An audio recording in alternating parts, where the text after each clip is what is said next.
Good morning from St. Simon Island in Georgia. Good morning. Last time you guys saw us, we were exploring Jekyll Island, and now we are on the next barrier island, St. Simon, which is just like a couple miles north. Like I can literally see Jekyll from here. We are about to board our trolley for our sightseeing trolley tour. It takes us to 36 different stops. I don't think we get out, but I think they just stop and tell us a little bit about why the landmark is famous. We do get out, I think, towards the end at a graveyard, I believe, to walk around and do a little walking tour. Currently it's very sunny and also big fat raindrops are falling on me. So yeah, like tropical raindrops. But the tour lasts about 90 minutes, I think. Do you remember how much it was? Like 20 bucks a person? yeah, it's 20 a person.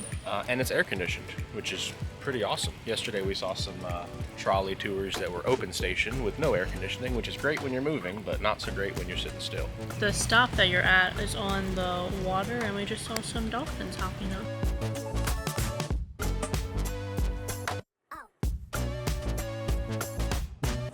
Yeah, I think we got a couple more minutes to wait before we can board, and then we're gonna check out the island the best way we know how. The trolley was only about half booked, so we enjoyed not being packed in like sardines and definitely enjoyed the full air conditioning. The seats were also pretty comfortable, and we really enjoyed our tour guide Kevin, who definitely knew how to keep us laughing on the entire trip. We hear a little scraping, don't be alarmed, it's the steps hitting the pavers there, no big deal. You hear a little screaming, don't be alarmed, that probably just backed over some tourists. Oh, like there won't be more. Right here, this is the pier, the village area. Prior to World War II, this was the only shopping area on the island. Everything happened right here.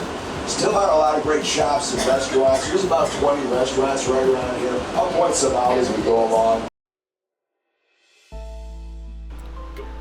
Along the drive, Kevin pointed out so many different spots to visit and was so knowledgeable about St. Simon's. Eventually, we got off the trolley at Christ Church Episcopal for a short walking tour of the graveyard. We were told the story of Reverend Anson Dodge Jr.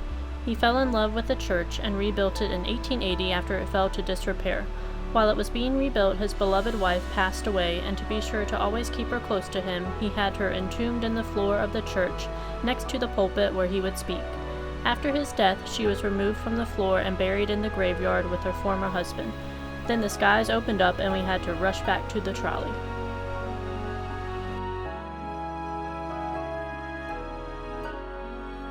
Up on the right, you'll see the old corn barn and stables, 1835. Directly behind that is the slave cemetery where Neptune Small was buried. One of the provisions for the sale of this land to the Sea Island Company back in the 1920s was that any descendant of a retreat plantation slave will always be allowed to be buried here. So there's still funerals here today. To the right over there, we see the hedge and the oak trees in that area.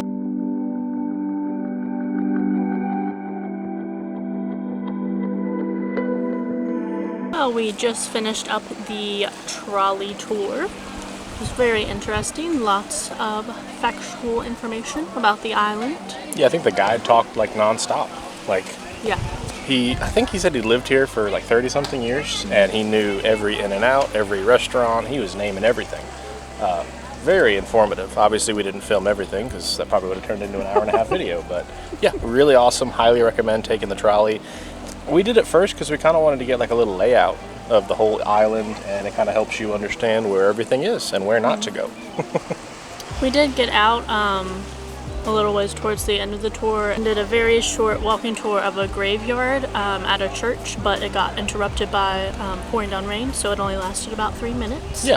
When it started to sprinkle, he was like, well, let's head back. And I was like, oh, come on, it's barely raining. And by the time we got to the trolley, it was like a monsoon. So definitely he knew what to do. So from here, we're actually going to walk right down this little boardwalk pier here to the St. Simon Lighthouse Museum. It's also where the lighthouse is. So we're going to take a tour of that, go through the museum, take advantage of the air conditioning, because it's hot. The St. Simon Lighthouse that stands today is the second iteration of the light station. The first was destroyed during the American Civil War after the retreat of Confederate soldiers from the area to keep it from being used to aid the Union's Navy. It was rebuilt in 1872. The tour was self-guided and started with a short film about the history of the lighthouse before making the climb up the 129 steps to the top.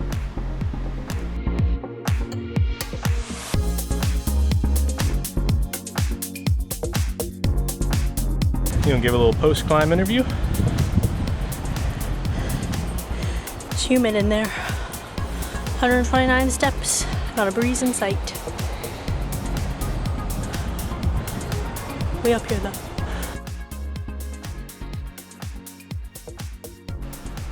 Once on top, you are greeted by a 360-degree view of the island and the ocean. We got to see all of the other tourists enjoying the island from just about 100 feet up. After seeing the views, we made our way back down to explore the former keeper's home, which was converted to the museum in 1975.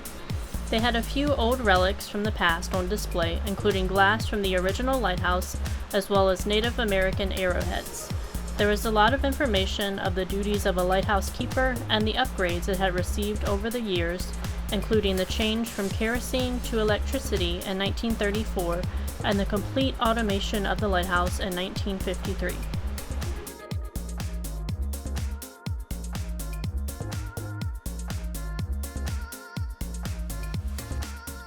Well, that lighthouse tour was really cool. Mm-hmm. It was 129 steps, like Candace said. I don't know why, but that killed both of us. It was super humid and hot inside, and we literally were walking. I think we were trying to go really fast. Yeah, and our legs were like shaking trying to take a step. So the next thing on our agenda was visiting the tree spirits of St. Simon Island. I don't know what year it started. I want to say like the 70s. I could make that up. I'll find the answer, put it at the bottom of the screen. This guy carved a tree spirit, like a wooden figurine into the tree, conveniently. She's right there. That's Cara, and she is the patron saint of loggerheads. So apparently she helps the turtles find the beach when it's time for them to nest, and then she also calls to the baby turtles from the sea so they know which direction to go. I think he came back like 20 years later and carved a bunch, and now there's like 7 or like 11 of them throughout the island. And I think this is the largest one. It's like a full body one. Yeah, most of them are just like faces. And the plan was to walk and see all of them. It is currently... You can't tell. It's a little warm from our sweat dripping down our faces. It's like 2 in the afternoon right now, so it's like the hottest part of the day. And I just looked at my phone and it says it feels like it's 101 degrees with 90% humidity. So I would like to get into some AC. I'm also very hungry. We're not going to do the tree spirits. We'll post everything down below. I'll put some pictures of them. They look pretty neat. I'm not going to do all that. Yeah, we thought originally that you could walk to all of them, but we just pulled up another map and it actually looks like some are like pretty far. Like you would have to drive and park somewhere else and walk. And we're in a the breeze. We're in a great parking spot right now, so we're trying not to move until we have to because we're here on the 3rd of July and it's very crowded. And everything is packed up, busy, so we're not moving our car. So I think we're going to go back to the car, readjust, figure out what we're doing with our life. Get some AC. Yeah, and maybe get lizard was crawling on me. Maybe get some food because we're shaking. So if this is the end, bye. Bye-bye. We have made it back to the car with the AC on blast. Conveniently, we parked in front of a frozen yogurt shop. So we got a big bowl of vanilla frozen yogurt with a bunch of fresh fruit because we are not doing well. We never eat properly on trips. No, we had a Pop-Tart about 6 hours ago. With a cup of coffee, and that's it. I shoved a granola bar in my face before we went to the lighthouse. So the plan was to do this stuff without Riley, drive back into Brunswick, grab Riley, and go to Fort Frederica, which is a national park property, and then also a botanical garden. Mm-hmm. Y'all, it is so hot. We're not going to put Riley in this heat. Yeah, we were already a little concerned because the traffic here is pretty bad, so everything is going to take a little bit longer today, which makes sense. Yeah. Being that it's a holiday. Right. But yeah, we don't really want to leave the island and then come back to the island because the lines that we saw coming onto the island were pretty bad when we were doing the trolley tour. Yeah, it took us 14 minutes to get here from the house, which is incredible, Yeah. like to this parking spot. But now everything is backed up. Traffic getting in is awful. So I think it would be very unwise for us to try to...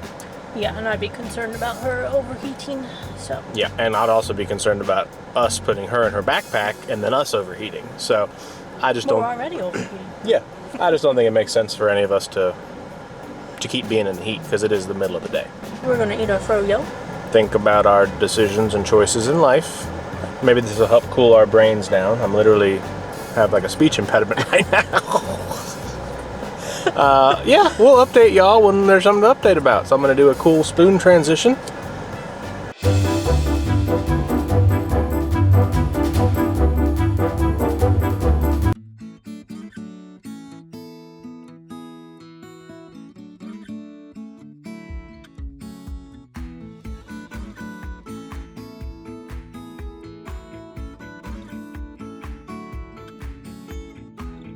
The frozen yogurt cooled us down. We kind of found a little side street road that wasn't affected by too much traffic and drove to the north side of the island to visit Fort Frederica. Frederica. I'm not very good at pronouncing things. This was one of the, well, not a stop, but we drove by this on the trolley sightseeing tour that we did. Yeah. But we wanted to come back and actually like check out the fort because it's a little bit of a walk to actually see the actual fort. So when we got close, it started raining, so we thought no big deal. We got on our raincoats and our umbrellas, and while we were getting ready to start the tour, I was promptly bit by about 20 mosquitoes, and they burned. So I told Candace, no, I'm done. I'm super sensitive to insect bites, and I heard a guy say that the mosquitoes were worse here than they were when he was in Alaska. That's not cool. So, I don't know that you say that. I feel like I actually read something about how bad bugs were here, and people were like, for the love of God, bring bug spray. well, thanks for that. That would have For been some great reason, I was this actually morning. thinking it was the botanical garden. Ah, But now that you said that, I think it was in fact here. well, there you go. Candace tried to have me killed. So we saw the little museum inside. We walked around there. So instead of pretending like we got out and walked around and toured, I'm going to get some pictures from the National Park Service website and talk about why this place is kind of cool.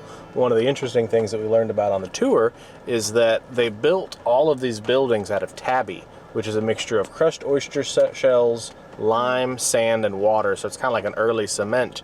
And to do it, they had to like burn the oyster shells to get the lime, and it was very hard work, and it took a super long time. So when the fort was abandoned, they literally cut it into pieces to take it with them because they didn't want to have to remake the tabby. So that's why there's almost like nothing left here, which is kind of resourceful. Somebody was smart enough to realize, hey, let's just take this building that we don't need anymore. But yeah, so I hope you enjoyed this little short voiceover picture slideshow of what the heck we were supposed to see here. Fort Frederica was a British military fort here on St. Simon Island, built by James Oglethorpe in 1736. At the time, this was the southern border of the British colony of Georgia and was needed as defense from the Spanish coming up from Florida. With constant raids and battles from the Spanish as well as Native Americans, the fort eventually housed over 630 soldiers to hold the southern line. A town was built nearby the fort to keep the fort supplied, and eventually 500 colonists called the new town of Frederica their home. It was named Frederica in honor of Frederick, Prince of Wales, son of King George II. The name was feminized so there would be no confusion with Fort Frederick in nearby South Carolina. In 1742, the battles of Bloody Marsh and Gully Hole Creek cemented the British's occupation of the area from the Spanish. Since the Spanish were no longer a threat, the garrison was disbanded in 1749. With no fort to support the town, they fell into decline, and by 1755 it was almost completely abandoned. The remains of the fort became a national monument in 1936 and has been a source of wealth for archaeologists ever since. Using maps and journals from the 18th century, they were able to excavate many parts of the town and fort. While doing research for this area, I found a really cool part of the National Park Service's website where you can view what has been dug up and discovered in hundreds of locations across the country. Everything is photographed, categorized, and uploaded. It was a really interesting place to click around for a while. We're also going to go to the Botanical Gardens with Riley without needing to take a dog on a walk. I'm not going to walk in this heat. This is actually pretty impressive. But it's still a really beautiful area. I would come back. It's definitely a different vibe from Jekyll. Now, it is a busy holiday time, but Yeah. this is a much more built-up, busy island than Jekyll was. Jekyll was more my vibe. Yeah, I like Jekyll. Very small. It's the smallest of all the barrier islands, and this is the second biggest, I think. So that is going to wrap up our time on St. Simon Island. We only had one full day here, and I feel like we probably could have seen more had we not been here on July 4th week, but sometimes that's just the way the cookie crumbles. I will say our tour guide on the trolley listed about 1,000,001 different restaurants here, and we have passed a lot of restaurants, so if you're looking to eat some good food, it's probably a place to go. Yeah, shout out to Kevin, our tour guide. He's really, really funny.